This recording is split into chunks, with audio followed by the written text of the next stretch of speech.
திராவிட இயக்க சித்தாந்தங்களை தமிழக வெற்றிக் கழகம் பின்பற்றுகிறதுன்னு நினைக்கிறீங்களா? இந்த மாற்றத்தை சரியான முறையில் பயன்படுத்திக் கொண்டார்கள் மக்கள்.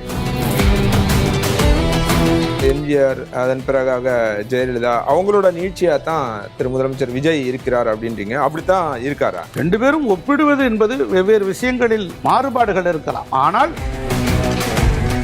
மீண்டும் அதிமுகவுக்கு அவங்க திரும்ப வந்தாங்க அப்படின்னா, நானே திரு எடப்பாடி பழனிசாமிகிட்ட பேச்சுவார்த்தை நடத்தி அவங்கள சேர்த்து வைக்க தயாராக இருக்கேன் அப்படின்னு சொல்லி டிடிவி வெளிப்படையாக ஒரு அறைகூல் விடுறாரு. அதாவது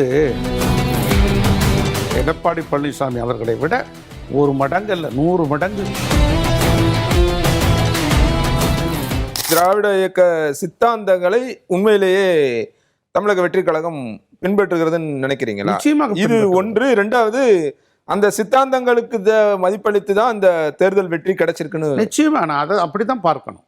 எப்படி என்று சொன்னால், பேரறிஞர் அண்ணா காலத்தில் அசைக்க முடியாத காங்கிரஸ் கட்சி இருந்தது. பண்ணை பொறுப்புகள், பண்ணையார்கள், பெரிய மிட்டாம்பராசுதார்கள், பெரிய தியேட்டர் அதிபர்கள், பஸ் ஓனர்கள், நிலச்சுவாந்தார்கள், பாராட்லா படித்தவர்கள் என்கிற ஒரு பெரிய ஒரு குரு ஏ கிரேடானவர்கள் தான் சட்டமன்ற நாடாளுமன்ற உறுப்பினர்கள் ஆனார்கள். ஆனால் எளியவர்களாக இருக்கிற, ஒரு பொருளாதார பின்புலமற்றவர்களாக இருக்கிற, அரசியல் குடும்பத்தை சாராதவர்களாக இருக்கிறவர்கள் கூட சட்டமன்ற உறுப்பினராக, நாடாளுமன்ற உறுப்பினர்களாக, அமைச்சராக முடியும் என்று நிரூபித்தவர் தந்தை பெரியாரின் வெளிவந்த பேரறிஞர் அண்ணா அவர்கள். அந்த கொள்கையை அப்படியே நீர்த்து போகாமல் கட்டி காப்பாற்றியவர் புரட்சித் தலைவர் எம்ஜிஆர் அவர்கள். அதே கொள்கையை கொண்டு வந்தவர் புரட்சித் தலைவி அம்மா அவர்களும் சரி. அது இப்போது இல்லையே. அந்த கொள்கையை கொண்டு வந்தவராக இருக்கிறாரே திரு விஜய் அவர்கள். இல்லை, என்ன அப்படி என்ன கொள்கை கொண்டு வந்தார்? கொள்கை சார்ந்து இப்போ இந்த தேர்தல் முடிவுகள் உணர்த்துவது அப்படின்றது கொள்கை சார்ந்து இல்லை. ஜென்சி மனநிலையில் இருக்க இளைஞர்கள் ஒரு மாற்றம் வேணும் அப்படின்ற அடிப்படையில் அவருக்கு வாக்களித்தாங்கன்ற தாண்டி அவர் மீதான கொள்கை சார்ந்து என்ன கொள்கை சார்ந்து, அதாவது பட்டியலினத்தை சேர்ந்தவர்கள் பொது தொகுதியில் வெற்றி பெறுகிறார்கள். இது ஏற்கனவே நடந்திருக்கு தானே? ஏற்கனவே நடந்திருக்கு. அந்த கொள்கையை ஏன் இப்போ பின்பற்றவில்லை திமுகவும் அண்ணா திமுகவும்? ஒரு இடத்துல சொல்லுங்கள், வேட்பாளர்கள் எங்கேயாவது நிறுத்தியிருக்காங்களா? இல்லையே. ஆனால் இங்கே நிறுத்தப்பட்டிருக்கிறார்களே. சாதாரண ஒரு தொகுதிக்கு 120 கோடி திமுகவில். சார், திமுகவில் இருக்க கூட்டணியில் இருந்த காங்கிரஸ் விஸ்வநாதன் எந்த தொகுதியில் கண்டஸ்ட் பண்ணாரு? ஆமாம், அவர் விட்டு வெற்றி பொது தொகுதியில் தான் பண்ணாரு. பொது தொகுதியில் ஜெயிச்சாரு. இன்னைக்கு அவங்ககிட்ட போயிட்டு அந்த பேரை இப்போ தாவேக்காவுக்கு எடுத்துக்கிட்டீங்க. கொடுத்த தொகுதி கொடுத்தது யார்? காங்கிரஸ். அந்த சீட்டை அவர் திமுக கூட்டணி தானே இருந்தாங்க. திமுக கூட்டணியில் நடந்தது. திமுக கூட்டணியில் இருக்க நான் வரவேற்கிறேன். ஆனால் அந்த வாய்ப்பு கொடுத்தது யாரு? காங்கிரஸ் அல்லவா கொடுத்தது. திமுக அப்படினாலுமே நீங்க அந்த கிளைம் எப்படி தாவேக்காக எடுத்துக்குவீங்க? அது என்ன சொல்றேன்னா, அதே திமுக தன்னுடைய கட்சியை சேர்ந்தவர்களை முன்னிலைப்படுத்தி இருக்கணும். அதே அண்ணா திமுக தன்னுடைய கட்சியை சேர்ந்தவர்களுக்கு முன்னிலை கொடுத்திருக்கணும். அந்த கொள்கையை காங்கிரஸ் அல்லவா பின்பற்றியது. நீங்கள் அல்லவா பின்பற்ற வேண்டும். ஏன் செய்ய தவறிவிட்டீர்கள் என்கிற கேள்விதான் தமிழ்நாடு முழுவதும் எழுந்தது. இந்த கொள்கையை சரியாக பின்பற்றினார்.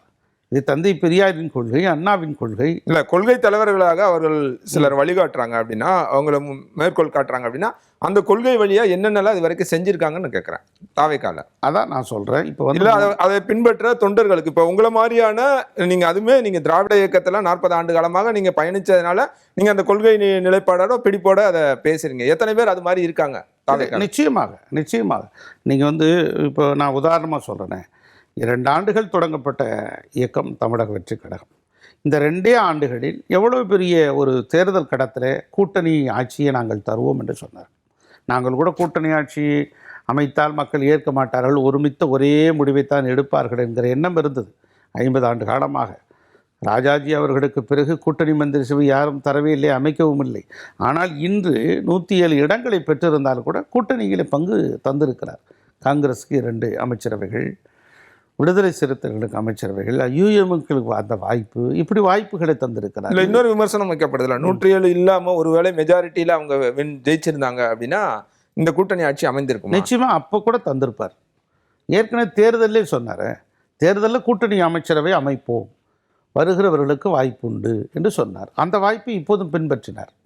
ஜாதி தோற்கடிக்கப்பட்டிருக்கிறது, மதம் தோற்கடிக்கப்பட்டிருக்கிறது, பணம் தோற்கடிக்கப்பட்டிருக்கிறது.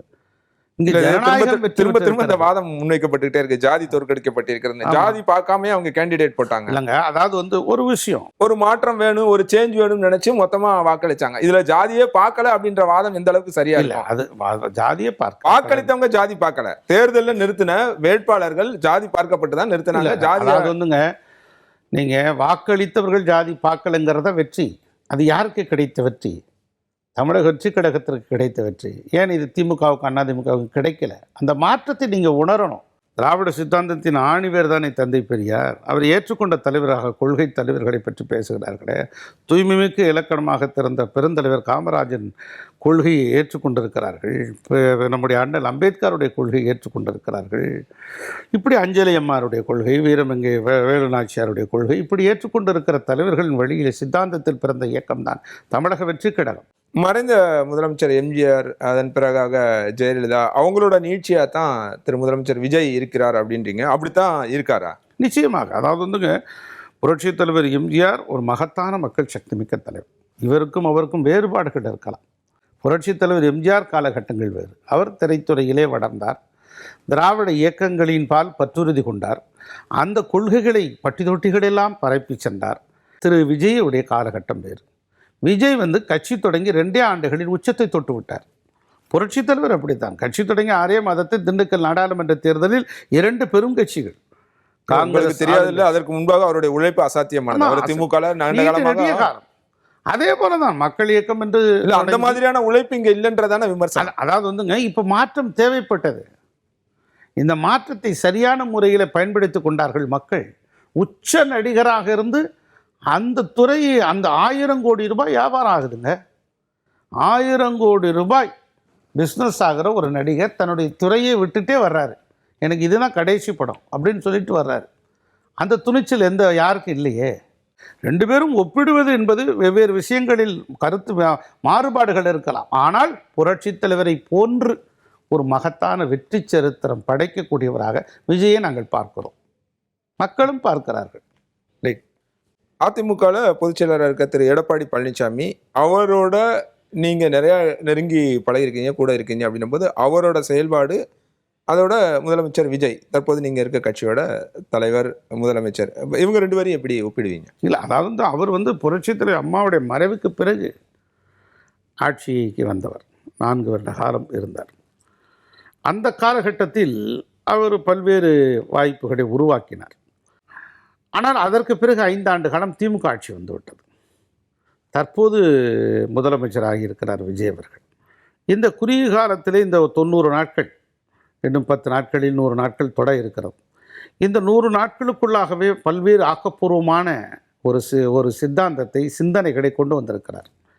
எவ்வாறு என்று கேட்பீர்கள் என்று சொன்னால், வெளிப்படைத்தன்மை வாய்ந்த ஒப்பந்த புள்ளிகள் பொதுப்பணித்துறையில், நெடுஞ்சாலைத்துறையில், நீர்வளத்துறையில், இப்படி இந்த ஒப்பந்தங்களின் மூலமாகவே ஏறக்குறைய 1500 கோடி ரூபாய் அரசாங்கத்திற்கு கிடைக்கிறது, வழிவகை செய்யப்படுகிறது. இல்லை, நான் 2 பேர்த்தையும் ஒப்பிட சொன்னேன். நீங்கள் ஒப்பிடுவது என்பது நீங்கள் இப்போ அவர் வந்து 4 வருட காலம் நிறைவு செய்துவிட்ட ஒரு சூழல். இப்போதான் 100 நாட்களில் தொட இருக்கிறார். 4 வருடத்தில் செய்ய முடியாத ஒரு உயரத்தை 100 நாட்களுக்குள்ளாகவே செய்தார். அதான் வந்து லஞ்சலாவணியமற்ற ஒரு போக்கு, நிர்வாகத்தில் வெளிப்படைத்தன்மை, இன்னும் இது போன்று இருக்கிற பல்வேறு ஆக்கப்பூர்வமான சிந்தனைகளை நோக்கி அழைத்து செல்லப்பட்டிருக்கிறது. இப்படி ஒரு அரசு என்பது அவரை, எடப்பாடி பழனிசாமி அவர்களை விட 1 மடங்கு அல்ல 100 மடங்கு உயரத்தில் இருக்கிறார் முதலமைச்சர் விஜய் அவர்கள். மீண்டும் அதிமுகவுக்கு அவங்க திரும்ப வந்தாங்க அப்படின்னா, நானே திரு எடப்பாடி பழனிசாமிகிட்ட பேச்சுவார்த்தை நடத்தி அவங்கள சேர்த்து வைக்க தயாராக இருக்கேன் அப்படின்னு சொல்லி டிடிவி வெளிப்படையாக ஒரு அறைகோல் விடுறாரு, ஒரு கோரிக்கையாக டிமாண்டாக வைக்கிறார்.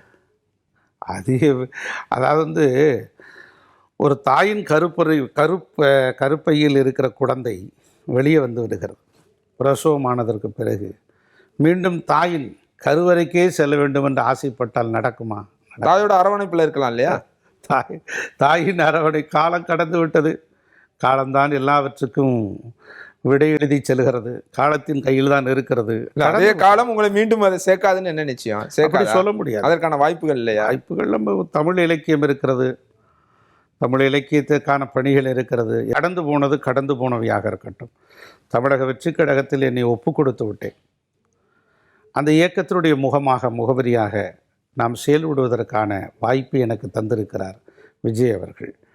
முதன்மை செய்தி தொடர்பு செயலாளராக வாய்ப்பை தந்திருக்கிறார். இந்த பணியை ஏற்றுக்கொண்டு தொண்டூழியம் செய்கிற அந்த பணிகளை நோக்கித்தான் நாம் செல்ல வேண்டுமே தவிர ஏற்கனவே இருந்த இடத்தை பற்றி அசை போட்டு பார்ப்பது தவறான ஒரு நிகழ்வாகும்.